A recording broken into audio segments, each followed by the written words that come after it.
দুশো খুলে সব 100 দিবেন। 200-র সমস্যা হচ্ছে দুই পাশে বেশি তাপ হচ্ছে, 100 দুই পাশে কম তাপ হচ্ছে। সর্বনিম্ন আধা ঘন্টা থেকে 1 ঘন্টা পর খাবার দিবেন পেপারে। আগে পানি, ঠিক আছে? তারপরে খাব। হ্যাঁ, সকালে আর সে খাবার দিবেন না, পেপারে পেপারে আর দিবেন না, কারণ পেপারে দিলে ওরা ওই যে পায়খানা করবে, খাবারগুলো নষ্ট হবে, আর ওই খাবার খাইলে ওদের পেটে সমস্যা হবে। অতএব ট্রেতে দিব সকাল থেকে, ঠিক আছে? আর এই লাইটগুলো আপনি ওই 100 আমি শুরুতে 20টা মুরগি আগে পুষেছি, বুঝছেন? পুষে দেখেছি আমি ভালো লাভ করেছি সেইটাই। তা লাভ করার পরেতে মানে আমার ছেলেরা বললাম যে উনি তাহলে আমরা মুরগি ফার্ম করি একটু। তো কষ্ট পারবা তোমরা? তা আমি কাছে কি হ্যাঁ পারবো না, কি এসে তোমার আব্বু পারবে না, কি এসে পারবো, তোমার আব্বু আর আমি থাকবো, আর আব্বু আর আমি মানে এই খামারটাই করি। তারপরে এই তো শুরু করলাম, শুরু করতে করতে তো যাক প্রথম পাইছি ভাই 60,000 টাকা পাইছি 1200 মুরগিতে। তো মানে ভালো ইয়ে গেছে আমার। এবার কোম্পানিতেও 60,000 টাকা পাইছে উনি। মেলা কষ্ট করে আমি ঘরটা করেছি, বুঝছেন? এই লোন তুলে এই করে মেলা কষ্ট করে করেছি, এখনও টাকা পাবে মানুষ। এখানে ছেলের আশা আমি ফার্ম আরও বড় করব, লোনগুলো শোধ হয়ে গেলি আমার আর টেনশন নেই, বুঝছেন? আমি খামারটা বড় করবো এই টাকাগুলো শোধ হয়ে গেলি, এই আশা।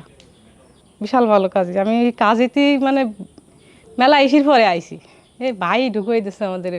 কত যে ভাইরে বলেছে ভাই আমাদের একটু কাজে ঢুকিয়ে দেন, একটু কাজে ঢুকিয়ে দেন, দিয়েছে কাজের ওষুধ পানি। তারপরে আপনার যে ওষুধটা ট্রিটমেন্ট রুবেল ভাই যে ট্রিটমেন্টগুলো দেয়, আমরা রুবেল ভাইরে বিশালই করি, তার কাছে মানে নিজের মতন সব শুনি।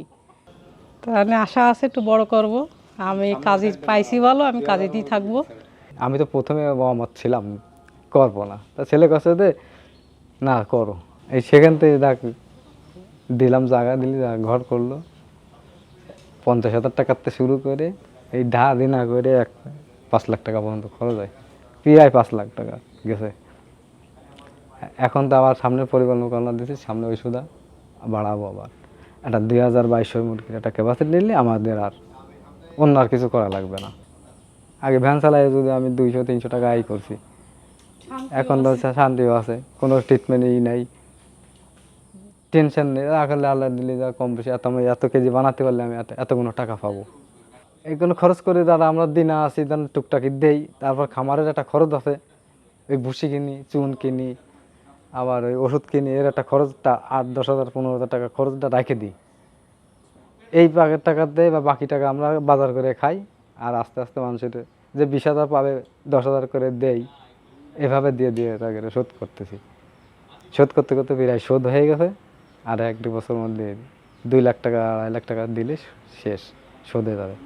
আমাকে বেচা হলো ভাই, মাল রেডি হয়ে গেছে, মাল বেচে দেন। ওরা বেচে দেয় সব, ওরাই খাবার দেয়, বাচ্চা দেয়, ওরাই বেচা কিনা, ওরাই কিছু। আমার খালি ভাই রেট কতটুক, এই কত করে বেচছেন ভাই, এই 130 টাকা কি 40 টাকা বেচছি, এটা আমরা শুনি। শুনলে এবার লাস্টে কত কেজি মাল হয় এটা আমরা হিসাব করি। তারাও একটা হিসাব দিয়ে দেয়, আমাকে একটা হিসাব দিয়ে, হিসাব করলে ব্যাস, আমার আর হিসাব করা লাগে না। টাকা কেজিতে আমাকে ব্যাংকের মাধ্যমে টাকা দেয়। আজকে খাবে এই পেপারে, কালকে খাবে ট্রেই, লম্বা নৌকা ট্রে আছে, ওই ট্রের মধ্যে দেই, ওদের খাবে খাতে খাতে। আস্তে আস্তে জায়গাও বড়, ওরাও বড় হবে, আস্তে আস্তে জায়গাও বড় করব। বসি দিনে আমি সকালে একবার উল্টাবো, দুপুরে একবার, বিকালে একবার, 3বার। যখন 20 দিন বয়স হয়ে যাবে মুরগির, তখন 3বার করে উল্টাতে হয়, বসিটা পাল্টে দিতে হয় যেন গ্যাস না হয়। বাচ্চা আজকে রাত আসবে, আর ছোটো থাকতে বেশি দিনে একবার দিলে হয়।